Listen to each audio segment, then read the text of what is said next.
Assalamualaikum Bu. Waalaikumsalam Mbak. Mari silakan duduk kasih deh.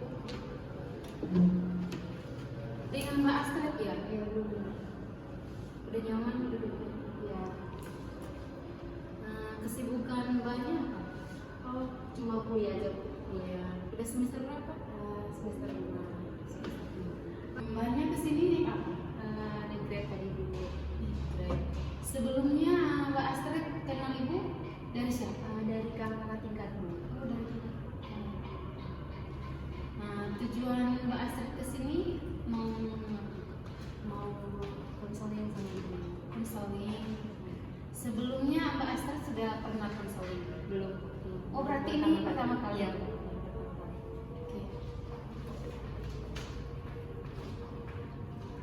Oke, baik Mbak Astrid. Sebelum melanjut ke tahap konseling, di sini Ibu mau menjelaskan sedikit tentang konseling. Nah, konseling itu proses bantuan profesional konselor kepada konseling. Nah, di sini Ibu sebagai konselor dan Mbak Astrid itu sebagai konseling. Di sini Ibu mau menjelaskan juga kalau dalam proses konseling itu ada asas-asas.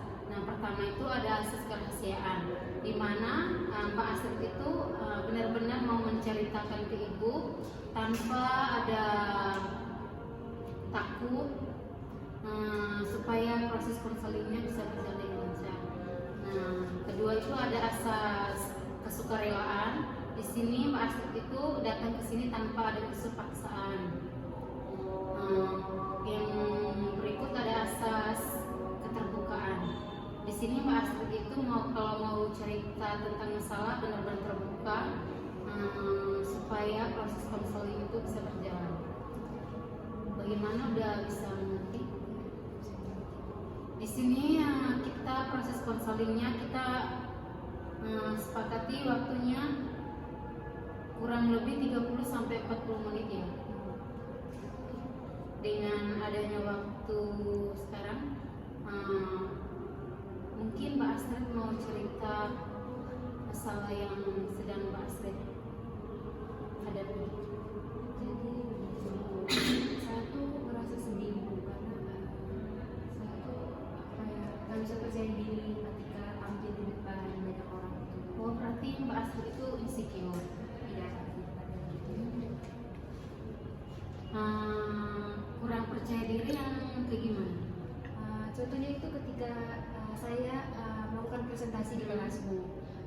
Di situ saya tuh merasa kalau ketika saya sudah di depan kelas, saya tuh kayak gemetaran, Bu, terus kayak kaku, kayak nggak bisa berkata-kata lagi di depan tuh. Kalau saya mau ngomong apa tuh kayak udah nggak tahu, Bu, kayak udah gitu, hilang gitu ya, aja. gitu, kayak takut diketawain gitu, Bu, malu sama teman-teman.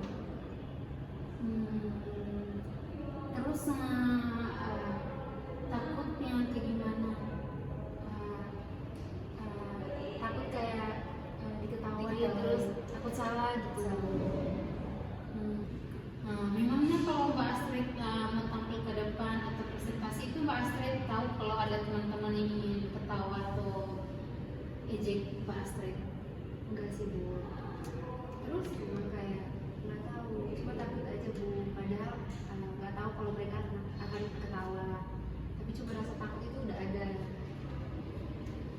Terus cara untuk Mbak Astrid tetap berani maju untuk tampil?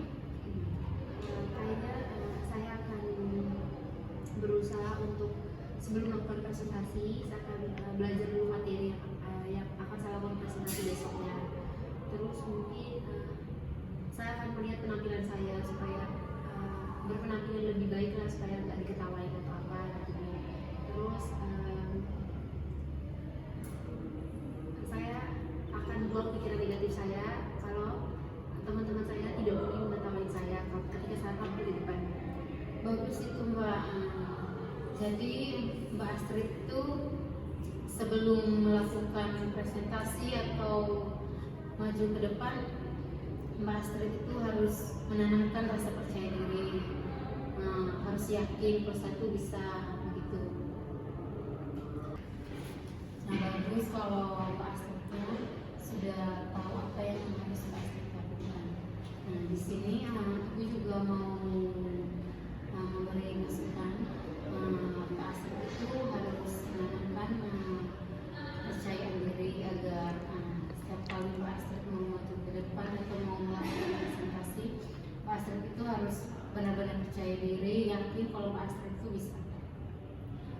bagaimana mungkin ada yang perlu disampaikan lagi?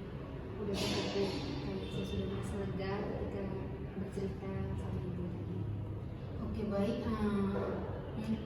Apa? Baik, setelah melakukan konseling sekitar 30 menit, jadi kesimpulannya di sini Mbak Astrid itu akan berlatih dan belajar dulu tentang materi yang akan Mbak Astrid presentasikan sebelum melakukan presentasi. Dan yang kedua itu Mbak Astrid menjaga penampilan, di mana Mbak Astrid itu harus berpenampilan yang rapi. Bagaimana, sudah bisa mengerti? Mungkin ada yang perlu disampaikan lagi sebelum kita akhiri konseling kita. Saya rasa sudah cukup, Bu.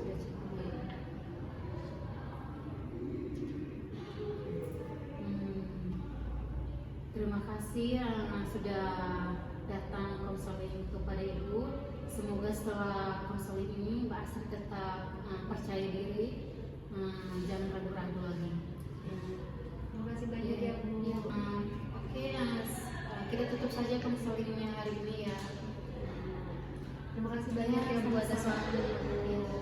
Terima kasih juga sudah datang. Saya kembali ke kelas dulu. Iya, iya. Permisi ya, Bu.